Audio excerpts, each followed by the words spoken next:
Okay, so making a shift boot using an old t-shirt. So these little thread and needle kits off of eBay, 170. Got a Stanley knife, scissors, pens and a stapler.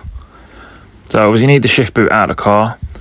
On EK Civics you just bend out these little metal tabs and then the lever pulls straight off of it. And then after that we need to turn it inside out, remove the little rubber band which holds the little plastic trim at the top on, and then we need to de-seam it. So obviously I haven't got a de-seaming tool, you know what I mean, we're mechanics or hobbyists, we're not going to go and buy gear, we're just using what we've got. So I'm using the Stanley knife to cut them threads. I wouldn't recommend having your finger behind it like I did, but you know, it's a learning process, it's the first time I've done it. Just going along, pulling it apart, taking these down into individual panels which we're going to use later on. So at this point I'm marking the front, the back and the sides. Now straight away I messed this up. I did front, and where the back is actually I've written side, and I've messed it all up, but I've marked the edges so I know what edges go to what edge, so I managed to get it right in the end luckily.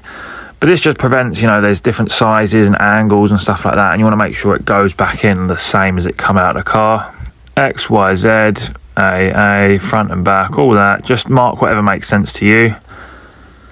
And then you want to continue the de-seaming process to get each of them panels.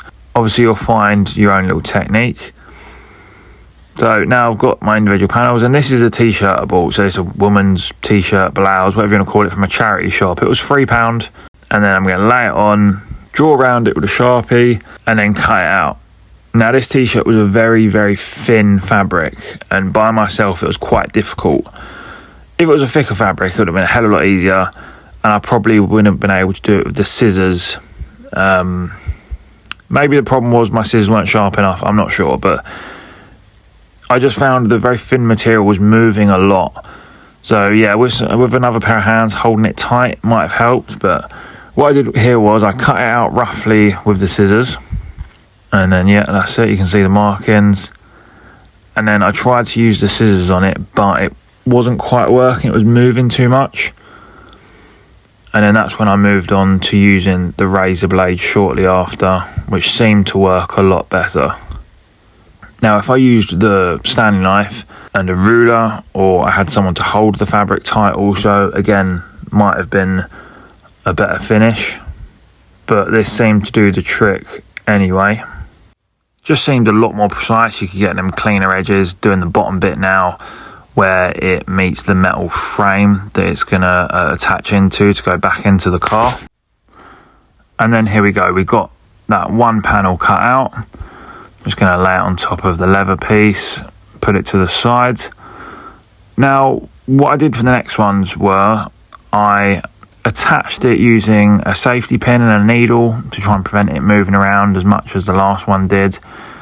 Did it help? Yes, a little bit, but again I think it was my choice of material and choice of scissors probably, and the lack of help which probably let me down here, but it's another option that you can do to get a slightly neater finish. The Stanley knife with a ruler would have been the perfect combination, and just an extra pair of hands would have got this perfect, because you can see here when I'm cutting it the fabric's wrinkling and stuff like that, just irritating. Again, it was my choice of material. So here we are with all the cut out panels and the templates on top. Obviously I got better at this as I did it over time. Now what we're going to do is, keeping the fabric inside out, we're going to staple the edges together. So just the top and bottom corner, so it holds it nice and tight and straight, and it keeps those points fixed. So when we're sewing it together, it doesn't move, because then again that's going to end up with wrinkles. We're just trying to keep them two furthest corners nice and tight and far apart. Now I'm sure we've all sewn at some point in our life, probably at school or something like that. It's not rocket science using a thread and needle. So obviously you've got to thread it through, you can tighten a knot so it doesn't come off, or you can just hold it, it's up to you. But you just got to remember when you're doing this, you're not trying to sew it together in 5 quick in and out passes, because they're going to be such long stitches that it's just going to pull apart. So you want to go back and forth loads and loads and loads of times, making small little increments as you go along to hold this together. Now I just whacked in some big ones just to hold it in place initially, and then I went back over it with loads of little stitches. It took quite a long time, but yeah, the more of them you do, the tighter it's going to be. Then you're not going to see daylight coming through it. It's not just going to pull apart. Now when I bought these little thread and needle kits, they were £1.70. Realistically, if I'd just brought a single needle and a roll of thread, I would have had a better experience, because I had to use like 5 different colours and kept changing the thread all the time, and it was just a bit of a pain. And you just keep doing the same process for all sides. Again, stapling, etc, etc. Just remembering that we are keeping this inside out as we're doing it. So the face of the fabric that you want to be out is inside. So then when we turn this inside out in the end, all the stitching is going to be inward, so you're not going to see any of it. It's just trying to produce a clean line. Now if you look here, my stitching looks rubbish, but you can see there's loads and loads of tiny little stitches which make it nice and strong. And then after that, I'm going over it with a staple gun, whatever you're using, just to strengthen it a little bit and to make sure none of it does pull apart. Then we're installing the little plastic grommet that lives at the top. Again, with some help, it would have been easier. Just reinstalling that elastic band that goes round it to hold it nice and tight. And now you want to turn it inside out, and then we need to look at attaching it back to the metal frame. So reattaching it back to the metal frame, you probably want to lay it on its back and probably start with the front edge, curling it around it, and you can mark it with a pen or you can just cut it there, and then cut the little slits smaller than what the length is that you're trying to get it round, so you can really pull it round nice and tight so it helps it stay on. So I'm marking it there with a pen, and then I'm going to come along with a Stanley after.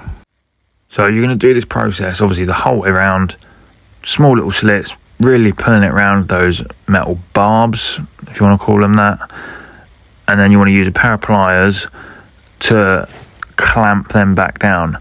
Now I didn't have any pliers to hand, so I used some tin snips just very gently to fold it round, because obviously this fabric is a lot thinner than the leather, so you really need to clamp onto it because it's not going to stay on there as well as the leather did.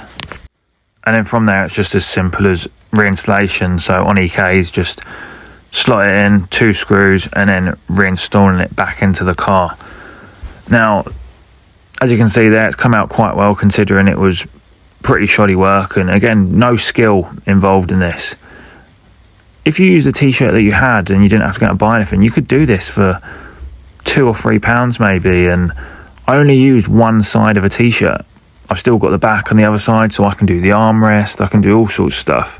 So yeah, super simple, cool little thing, easy to do, worth a go. You know, worst case you mess it up, you've got loads more fabric to do it again.